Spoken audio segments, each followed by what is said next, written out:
Hello and welcome to the BVB update for July 14th. I'm Stefan Butzko, and in this format I cover all Borussia Dortmund news and other shenanigans of the day. And good news today, there was a game, there was actual action of Borussia Dortmund. You could see it with your own eyes on be it YouTube or Facebook, because there was an English stream, so in case you've missed it, just wanted to point it out that Borussia Dortmund currently are providing this as well. And yeah, let's start with the starting lineup of this nice little test match against Ferl, third division side Ferl. Obviously Maya in goal, and then you had a back four with Paslak, Papadopoulos, Hummels and Anning. In midfield, a double pivot with Kamara and Dahoud, and then Wolf and Pohlmann on the wings, Royce in the middle as a number 10, even though he often dropped back to help in the build-up as well, and then Moukoko up top. And yeah, it was a very lively game. I thought Borussia Dortmund played pretty well, considering they're still very much at the beginning of their preseason, and Ferl are, I think, 1 week away from their league start. And 5-0 win was very easy on the eyes, especially the first 60 minutes before there were more substitutions and it killed the rhythm a little bit. Pohlmann scored the opener, maybe a bit of a mistake by the goalkeeper. Then Moukoko had a really nice nutmeg in the 28th minute when he had a nice burst of speed to beat his defender and slotted it home. And yeah, Dahoud had a classic Dahoud golazo from outside the box, and then Moukoko again on the counter-attack. I think after a failed corner where he then basically had the entire opposition half to himself and rounded the goalkeeper and yeah, just put it away. And then Prince Anning in the second half was fouled and took the penalty himself. And yeah, one surprise I may add is that Jamie Bino-Gittens played, because obviously yesterday the reporting was that no national team players would play, and Bino-Gittens literally the last one who played for his national team at the under 19 Euros, which of course he won. So to see him back in action this quick is obviously good. And yeah, if we talk about takeaways from that game, I think there's not too much there, because it's still a preseason friendly and all the main guys basically just entered team training and aren't playing yet. So yeah, I think the good news is that Moukoko scored a couple nice goals today. That should help his confidence, obviously. I think the headline here is Alexander Meyer, because as a second goalkeeper, he's looking really solid. Also already against Dresden, he had a really big saves and, you know, did not look shaky whatsoever. And especially in possession, he looked really fine. And yeah, a player I've never seen play before, really, because I don't watch Regensburg in the second division. I'm sorry. I think it's been very positive and yeah, encouraging. Should Gregor Kobel go down for whatever reason that he is there. Obviously, still in the Bundesliga scenario or Champions League scenario, it still might look different. You never know, but first impressions are good. So there's that. Same can be said about Prince Anning, of course. I think now that he started as a left back for the first time, yeah, he looks decent. He looks quick, but also I want to caution a little bit, because I feel like he's getting a lot of hype. First of all, he's still 18. He's integrating into a new team. He's also a Dutch kid. And yeah, he's also far, far away from being in Bundesliga physique level shape. So, you know, as much as I want to say he's the next left back that is going to play all season next season, I'm not seeing it quite yet. But nevertheless, to see glimpses and a little bit of youthful excitement, I think that is positive. And yeah, why not enjoy it while we see it, and then hopefully once he's gained his rhythm and found his feet at Borussia Dortmund in general, you know, not just the on-field stuff, but the off-pitch stuff as well, then maybe we can see a little bit more of him going forward. But yeah, here is what Edin Terzic had to say after the game. And you know, he obviously talked a lot, so excuse me if I will read a lot of quotes now, and also excuse me if this will sound heavily edited, because it will most likely be. But here it goes. About the game, he said, quote, "We started the game well against an opponent that has a cohesive pressing, which was something new to us in this preseason. Against that pressing, we needed to find the solutions, and more importantly, I wanted the team to make the correct adjustments in case things didn't go according to plan. However, we moved the opponent well, and thus they never managed to really put us under big pressure. Like in Dresden, there were still some cheap giveaways in midfield. It was better today, but there's still some way to go." And about Yusufa Moukoko, who of course grabbed the brace, he said, Yusufa moved very well today, rewarded himself with 2 goals, had good plays again and again.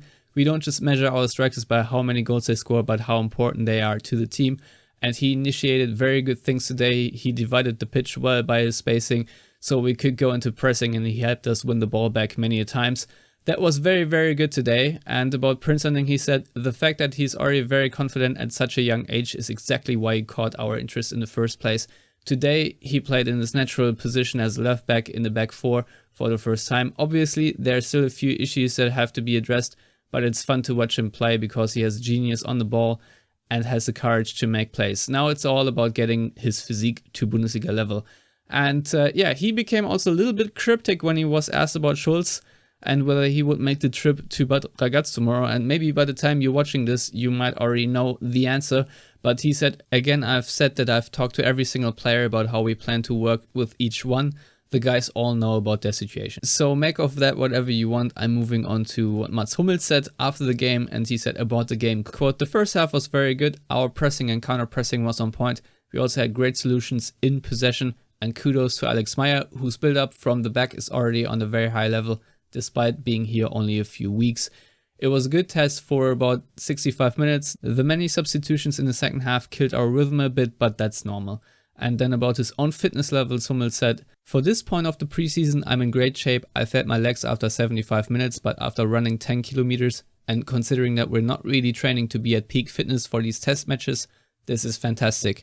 And yeah, one more thing he said about training with the new signings.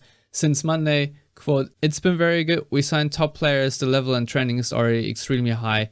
The first few days were really good fun. I hope that we raise that level further during the training camp and show it against 2 high-level opponents in the friendly games. Starting Saturday, the competition for every position kicks off. So yeah, that's obviously good to hear that Mats Hummels is in good spirits. But there were also a couple stories today that were not exclusively about the friendly. Sven Westerschulze today, who's now with Sky Sport, I think it was with Sportbild before, tweeted today that next to Nico Schulz and Manuel Akanji, also Thorgan Hazard and Julian Brandt have been told that they're not playing a crucial role in Borussia Dortmund's plan for the coming season. And if they are appropriate offers, they may leave the club as well. And that prompted my good friend Adam Dorowski to have a little thread on the Bundesliga leaders when it comes to goals, assists, key passes, shot creating actions, and other stuff. And as you can see here, when it comes to goals, Brandt was the second best, and Haaland already gone, and Brandt may be gone. And when it comes to assists, he is also the third best. So really making the case that the third and second best goals and assists creators on this team might be gone. Also same with key passes. Brandt was the second highest. Shot creating actions, where Brandt also featured third highest. And here he writes, file under things that also don't fit the narrative. Last 365 days, whether it's attacking midfielders / wingers in the top 5 leagues. Julian Brandt's percentiles for pressures per 90 is in the upper 90th, and successful pressures per 90 is in the upper 95th percentile. And then Adam also makes a good point by saying that Brandt actually played a lot because he was not getting hurt a lot, which of course has value for Borussia Dortmund these days.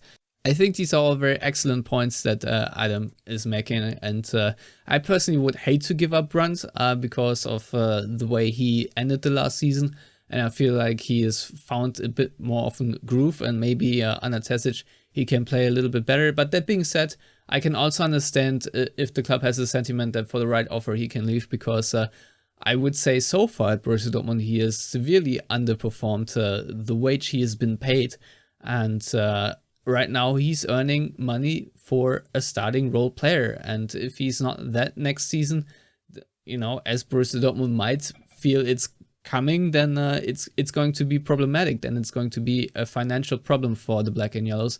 So in that regard, I can see the sentiment, but then again, I don't really know what to do with these reports, because honestly, it's just the start of the preseason and nothing has really panned out. That there are so many new factors to consider and to assess and to take a look at, that whatever has been said about these players and whatever the assessment is, this can change so quickly and things can be reassessed.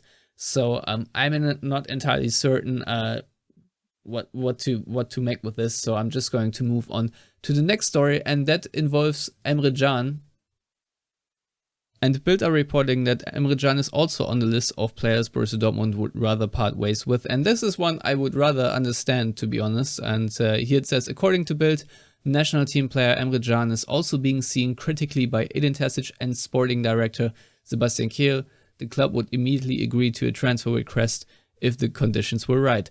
The reason: team council member Can is by nature a loudspeaker in the dressing room, but his performance is rarely reflected by it. According to Bild, his overconfident demeanor has repeatedly caused heads to shake in the dressing room. Can is said to have even dared to interrupt ex-coach Marco Rose during a speech. Can's own, in quotation marks, speeches also repeatedly irritate and amuse teammates, according to sources close to Borussia Dortmund. And to that I have to say, duh, because Emre Can has been absolutely atrocious in my book, considering that he is a top earner for Borussia Dortmund. I think he's making 8 or 10 million or something like that.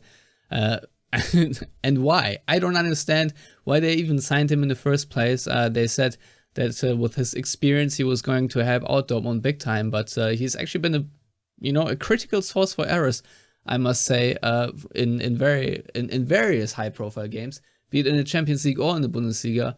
And yeah, I think he's also a bit hot-headed on the football field, and that's causing him trouble every now and then. And of course, 5 muscular injuries coming out of the season. I don't even know if he's going to be fit at any point going into the next season, because maybe these muscular injuries will be lingering.